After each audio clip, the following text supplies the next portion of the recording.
बच्चों, नित्य English lab में आपका स्वागत है। चलो चलते हैं हिंदी ज्ञान के गुरुकुल में।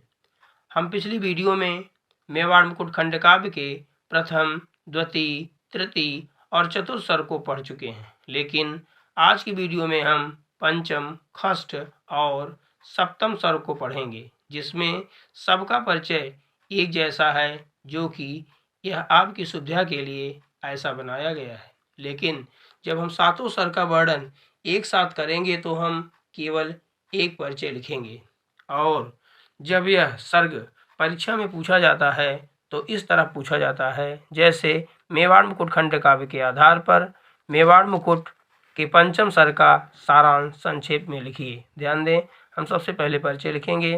परिचय में मेवाड़ मुकुट श्री गंगा रत्न पांडे द्वारा रचित खंड काव्य है, जिसके नायक महाराणा प्रताप हैं। राणा प्रताप का चरित्र राजपूतों का आदर्श है, जिनका नाम इतिहास के पन्नों पर स्वर्णाक्षरों में अंकित है, और मेवाड़ मुकुट के पंचम सर्ग में चिंता सर का वर्णन किया गया है। ध्यान दें, मेवाड़ मुकुट के पंचम सर्ग चिंता सर का वर्णन। ध्यान दें, दौलत राणा के लिए चिंतित है, तभी पीछे से पगचाप सुनाई देता है और उदास बैठी दौलत के पास राणा आ जाते हैं। वह दौलत से उसकी चिंता का कारण पूछते हैं। वह उनके प्रति आदर करते हुए अपनी सहानुभूति व्यक्त करती है। दोनों रानी लक्ष्मी के पास जाते हैं। कुटिया में रानी पुरानी स्मृतियों में खोई थी तथा उनमें शक्ति संचित कर रही थी कि दौलत पहुंच जाती है। वह मधुर वाणी में रानी की चिंता का कारण पूछती है।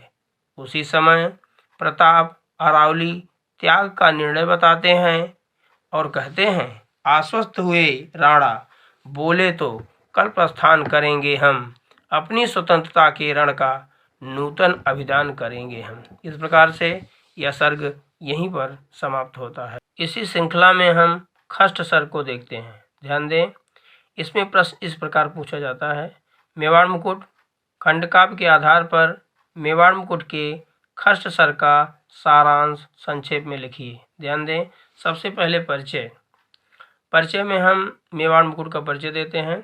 मेवाड़ मुकुट श्री गंगा रत्न पांडे द्वारा रचित खंड काव्य है, जिसके नायक महाराणा प्रताप हैं।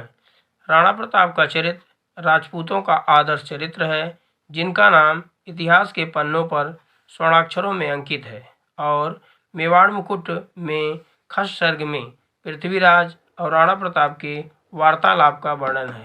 ध्यान दें, मेवाड़ मुकुट के षष्ठ सर्ग का वर्णन। मेवाड़ मुकुट के षष्ठ सर्ग में पृथ्वीराज राणा प्रताप से मिलते हैं। दोनों का वार्तालाप होता है। पृथ्वीराज इच्छा व्यक्त करते हैं कि उन्हें अकबर को विफल करने में ही संतोष होगा। वह राणा को बताते हैं कि संघर्ष की सफलता हेतु भामाशाह की सहायता प्राप्त हो गई है। पृथ्वीराज कहते हैं, मैं तो एक निमित्त मात्र संबंध सूत्र हूँ, केवल भामाशाह करेंगे प्रस्तुत अपने साधन संबल को।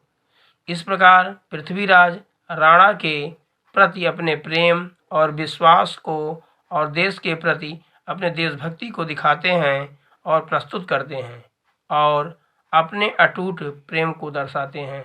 इस प्रकार से यह सर्ग यहीं समाप्त होता है। इसी श्रृंखला में हम सप्तम सर्ग अर्थात अंतिम सर्ग को देखते हैं। ध्यान दें, मेवाड़ मुकुट खंड काव्य के आधार पर मेवाड़ मुकुट के सप्तम सर्ग का सारांश संक्षेप में लिखिए। ध्यान दें, हम सबसे पहले परिचय देखते हैं। मेवाड़ मुकुट श्री गंगा रत्न पांडे द्वारा रचित खंड काव्य है, जिसके नायक महाराणा प्रताप हैं। राणा प्रताप का चरित्र राजपूतों का आदर्श चरित्र है, जिनका नाम इतिहास के पन्नों पर स्वर्णाक्षरों में अंकित है, और मेवाड़ मुकुट में सप्तम सर्ग में भामाशाह का वर्णन किया गया है, जो कि सबसे प्रभावशाली वर्णन है। मेवाड़ मुकुट में सप्तम सर्ग का वर्णन।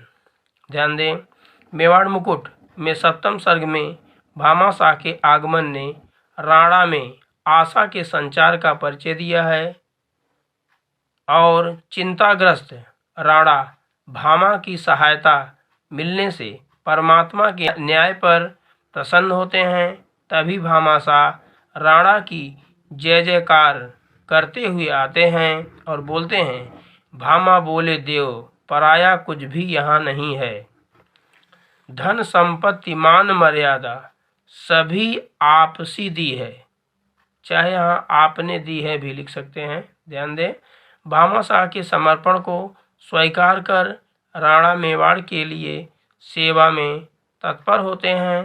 तभी उनमें वीरता की नई शक्ति प्राप्त होती है। इस प्रकार भामाशाह अपने प्रेम और स्नेह और देश के प्रति अपनी भक्ति को प्रदर्शित करते हैं। इस प्रकार से यहाँ पर 7वां सर्ग समाप्त होता है। ध्यान दें, लेकिन जब हम 7वें सर्ग का वर्णन एक साथ करेंगे तो हम इसमें केवल एक परिचय लिखेंगे। ध्यान दें, अगर यह वीडियो आपको अच्छा लगा हो तो आप इसे ज़्यादा से ज़्यादा शेयर करें और सब्सक्राइब करें। धन्यवाद।